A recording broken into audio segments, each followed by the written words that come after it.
Hi everyone, today we will be discussing about antiviral agents. So what are antiviral agents? Antiviral agents are the drugs or they belong to the class of medications which are used to treat viral infections.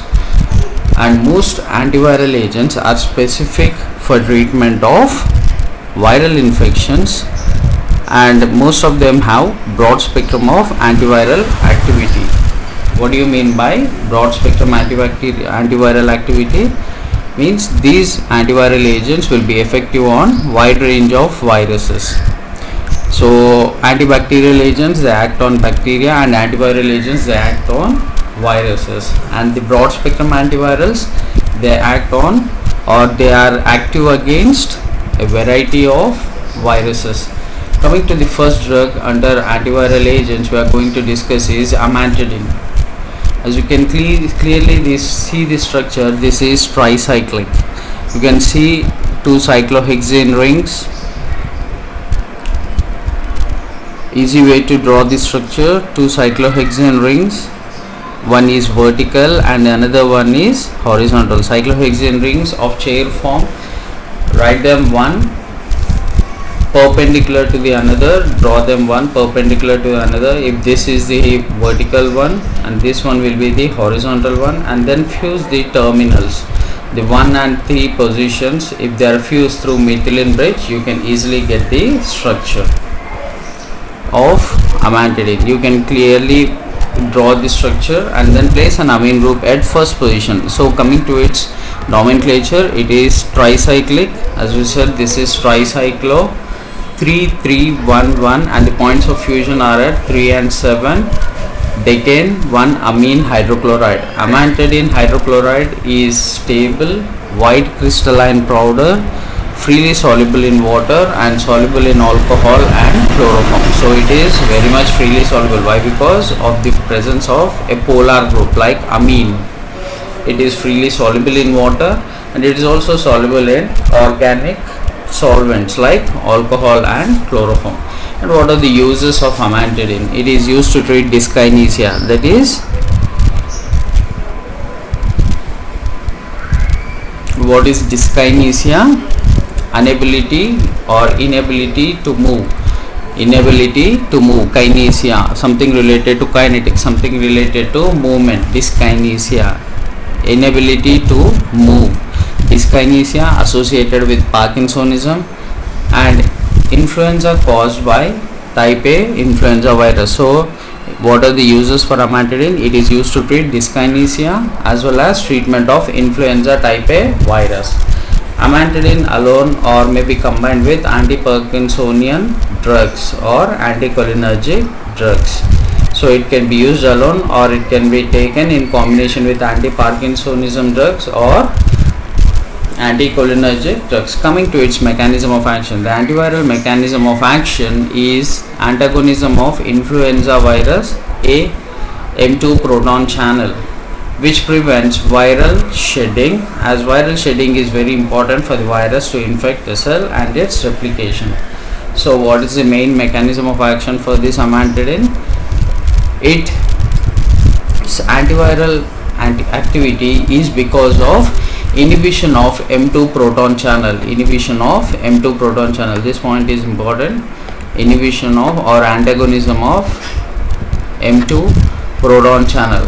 What happens if M2 proton channel is inhibited? See, there is a process in the viruses called as shedding, viral shedding, in which the surface proteins, they may be glycoproteins, they will be removed before the virus can affect or infect a human cell. Just for example, in case of coronavirus, the crisis we are facing now, the virus has a property to shed off its surface spike protein. What happens is, during the process of viral infection, the virus has to be activated. The virus, from the inactive state to the active state, it has to be activated. For this, the first step is removal of spike protein, that is cleavage of spike protein. So this is one of the mechanism where the infectivity of the virus will increase. So in case of influenza virus, the M2 proton channel has to be antagonized. If it is antagonized, it will prevent viral shedding, and if there is no viral shedding, that is, shedding is nothing but removal of the surface protein, or partial removal of surface protein, or the cleavage of surface proteins. So if this viral shedding is inhibited, then there will be decrease in infectivity rate, or the decrease in activity of the viruses. So this is the main mechanism for amantadine. Coming to its side effects, amantadine has been associated with several central CNS effects, dizziness, hallucinations, and other side effects includes constipation or dry mouth. So these are some of the side effects associated with amantadine. Coming to the next drug, rimantadine. It is an analog of amantadine, where you can see the same core structure, the tricyclic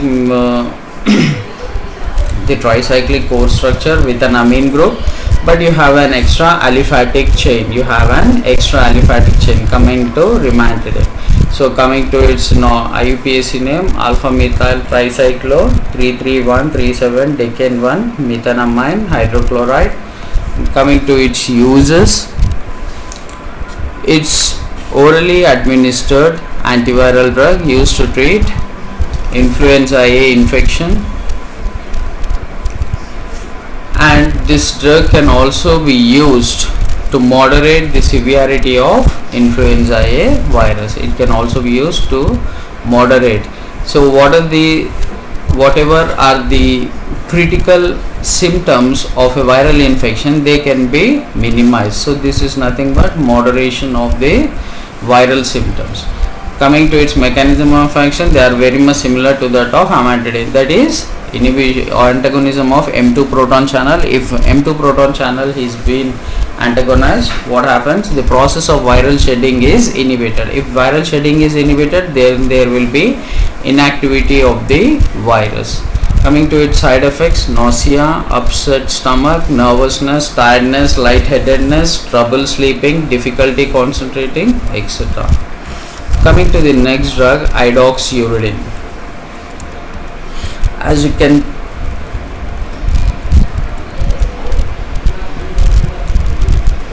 can clearly see the structure, this is the structure of idoxuridine. This is the structure of idoxuridine.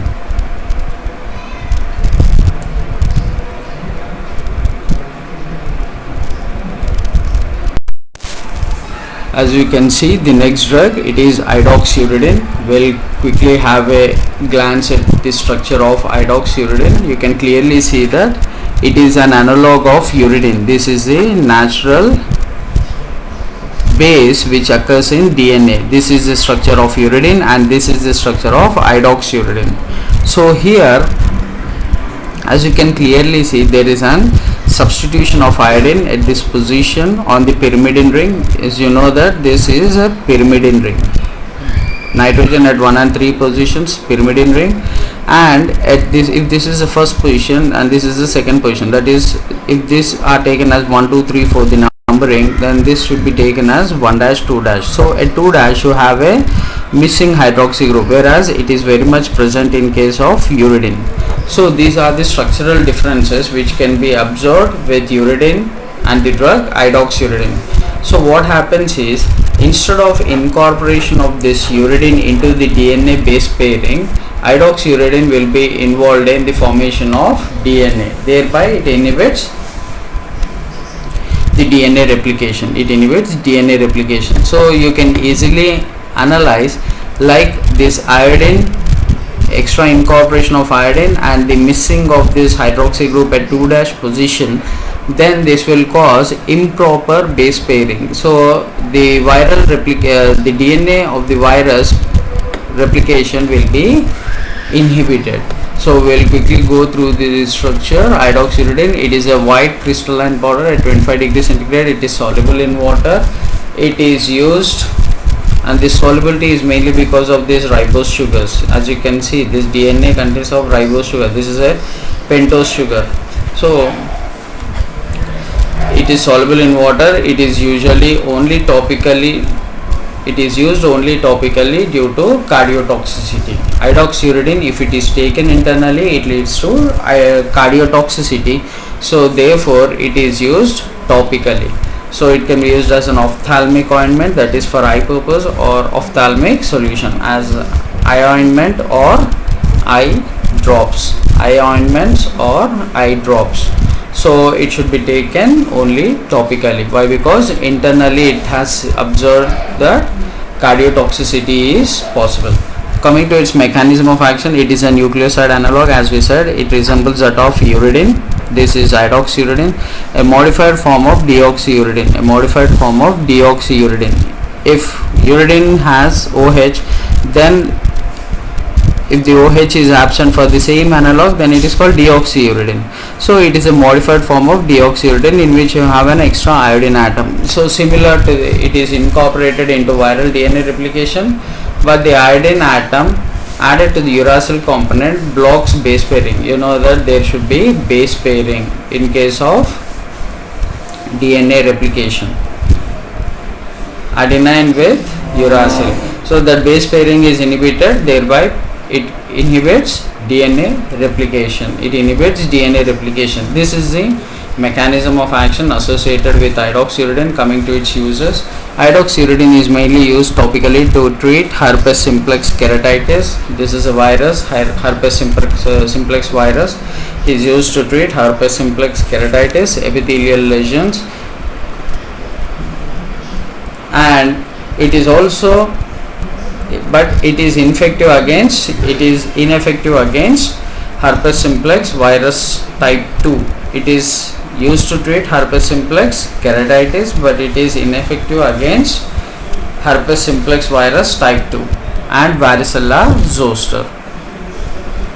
Coming to its side effects, it is used, as we said, it may be used as eye drops, but it causes irritation, blurred vision. These are some of the side effects: irritation, blurred vision, photophobia, corneal clouding, and damage of corneal epithelium.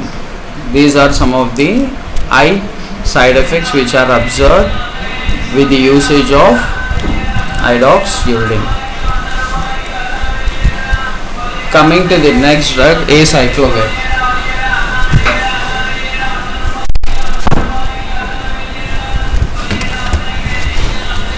Acyclovir, it is primarily used for the treatment of herpes simplex virus infections, chickenpox, shingles virus, and others include cytomegalovirus infections following, and severe complications of Epstein-Barr virus infections. So these are the names of some viruses you need to remember: Epstein-Barr virus, EBV virus, Epstein-Barr virus. Another one is cytomegalovirus, chickenpox, herpes simplex virus infections, and shingles. So these are some of the viral treatments it is used for. It can be taken by mouth or cream, or it can be injected IV. Coming to its structure, as you can see, it resembles that of guanosine. This is the structure of the nucleoside guanosine. Idoxuridine, it resembles uridine, and acyclovir, it resembles guanosine. And you know that this is a purine derivative, guanine. It consists of purine, it consists of a pyrimidine ring fused to imidazole ring, pyrimidine ring fused to imidazole ring, and the nitrogen is linked to a ribose sugar.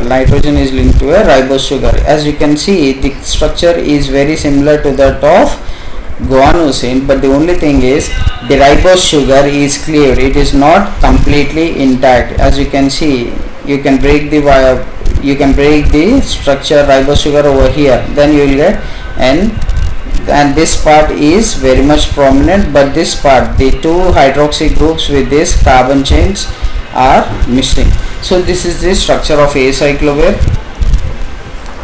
And coming to its mechanism of action, acyclovir is nucleoside analog that mimics guanosine. It works by decreasing production of the virus DNA.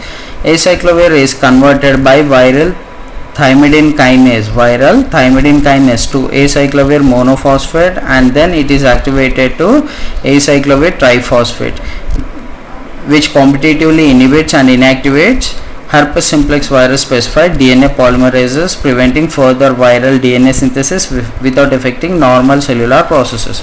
So what happens is these bases like guanosine, these nucleosides like guanosine, what happens is this hydroxy group, the terminal hydroxy group will be phosphorylated, monophosphate, diphosphate and triphosphate. So the active form will be the triphosphates. So these triphosphates are synthesized by the use of the enzymes kinases, the use of enzymes kinases. So thymidine kinase is the enzyme which converts guanosine to guanosine monophosphate, guanosine diphosphate and guanosine triphosphate. So the guanosine triphosphate will be the active form which will be involved in base pairing. So here if we are taking the drug acyclovir, instead of guanosine triphosphate formation, acyclovir triphosphate will be formed and this will be incorporated into the DNA. So there will be production of faulty DNA, so which prevents cell growth of the viruses, which prevents the viral replication. So this is the mechanism of action associated with acyclovir. And coming to its synthesis, acyclovir synthesis is present in your syllabus. So quickly we will go through the acyclovir synthesis. As you can see, this is the structure of guanine. This is the structure of guanine. This is an enolic form, double bond, and this is OH, enol form, or you can rewrite it as keto form or enolic form. Okay, so here guanine, first step, what happens is there are nucleophiles. One is amine and this NH and this is OH.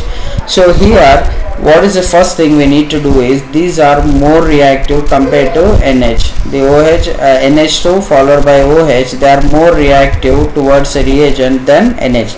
So in order to stop OH and NH2 from reaction, we need to protect OH and NH2, just like we have done in combinatorial chemistry.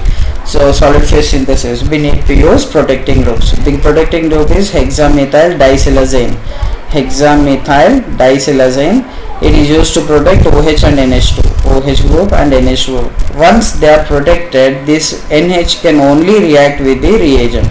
So the reagent used is 1-benzyl oxy, 2-chloromethoxyethane. This is the structure of 1-benzyl oxy, 2-chloromethoxyethane.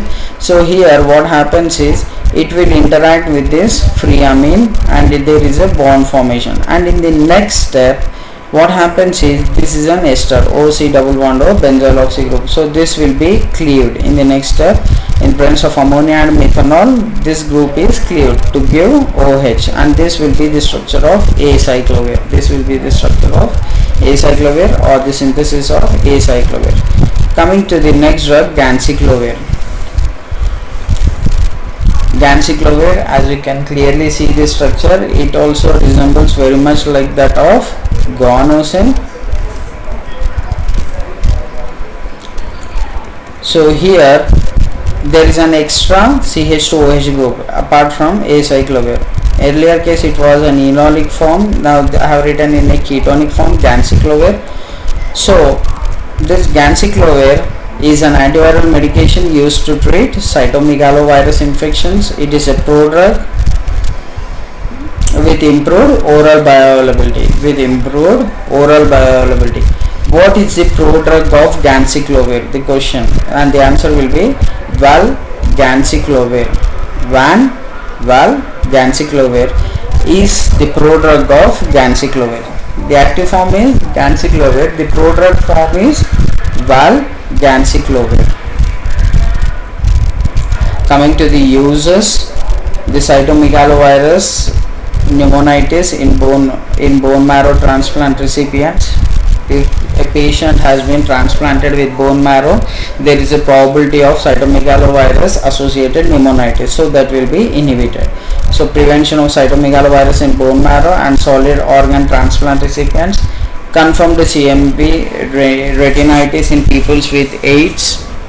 Slight threatening CMV retinitis in severely immunocompromised people.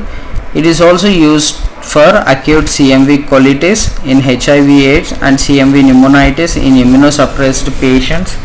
So most of the treatment includes against CMV virus, cytomegalovirus. And ganciclovir has been found to be success in treating human herpes virus 6 infections. Coming to the ganciclovir, it has also been found to be effective treatment for herpes simplex virus epithelial keratitis. Coming to the side effects, ganciclovir is commonly associated with a range of serious hematological adverse effects. Common adverse drug reactions include granulocytopenia, neutropenia, decrease in neutrophil counts, anemia, thrombocytopenia, thrombocytes, fever, nausea, vomiting, dyspepsia, improper production of pepsin or the gastric juices in the stomach, diarrhea, abdominal pain, flatulence, stomach gas formation in the stomach, anorexia, raised liver enzymes, headache, confusion, hallucinations, seizures, pain, and phlebitis. Phlebitis, it occurs at the site of infection, at the site of injection. If you are taking the drug IV, then at the site of injection, then you can diagnose the symptoms of phlebitis. And coming to the mechanism of action, as we said, it is an analog of guanosine. First, what happens? It needs to be phosphorylated by viral kinase to ganciclovir monophosphate, and then finally it has to convert to ganciclovir triphosphate. So here, if you are taking the drug ganciclovir, the concentration of triphosphate of ganciclovir will be tenfold higher than that of guanosine triphosphate. So it will accumulate in the CMV virus and it inhibits the DNA polymerases from DNA replication. It inhibits DNA polymerases from inhibiting viral replication, the DNA replication. So this is the role of ganciclovir. And coming to the next drug, zidovudine, zidovudine or AZT. So as you can clearly see, it is an analog of thymidine. One of the drug was the analog of uridine, idoxuridine. It was an analog of uridine. So zidovudine, AZT. So easily you can remember, this is azithromycin, AZT, azithromycin. So it is an analog of thymidine. So it is used as an antiretroviral medication used to prevent and treat HIV/AIDS. It is generally recommended for use with other antiretroviral agents. It can also be used to prevent mother to child spread of HIV during birth. It can also be used by mouth or slowly by injection. So coming to the structure of thymidine, this is the structure of thymidine and this is the structure of AZT. You can clearly see the hydroxy group has been substituted with azide group, N3 group, azide group. So here coming to its mechanism of action, as it is an thymidine analog, what happens? AZT works by selectively inhibiting HIV reverse transcriptase. You know what are reverse transcriptase? These are the polymerases. This is a polymerase which can synthesize the complementary DNA from RNA. It can synthesize complementary DNA from RNA. So it will be inhibited. It is the very prominent enzyme in case of replication of HIV. The enzyme that virus used to make DNA copy of its RNA. Reverse transcription is necessary for production of HIV double-stranded DNA, which would subsequently integrated into genetic material of the infected cell. So the active form is AZT to AZT triphosphate. The OH group will be triphosphorylated. So this triphosphorylated form will be incorporated into DNA. So this activated form of AZT will inhibit the enzyme reverse transcriptase. If reverse transcriptase is inhibited, there will not be any synthesis of complementary DNA.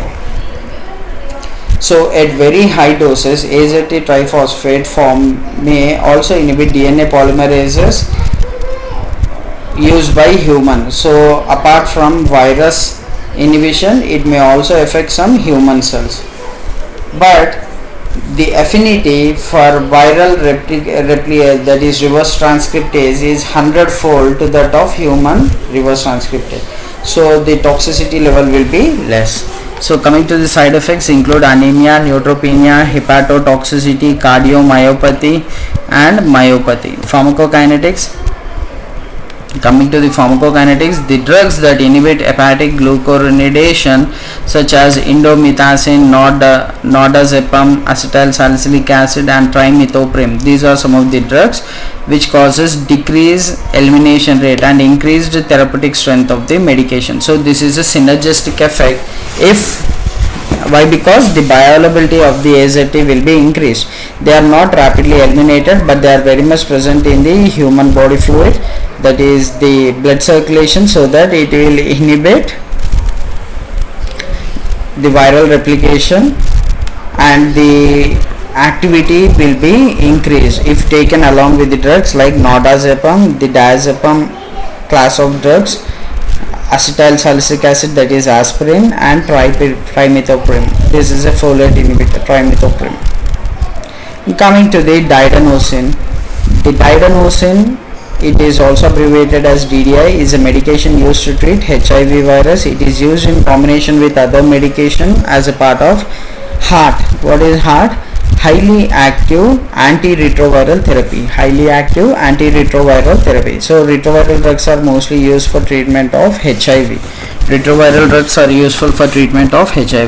So highly active antiretroviral drug, in that one of the drug is diadenosine. So it belongs to the reverse transcriptase inhibitor like AZT. AZT is reverse transcriptase inhibitor.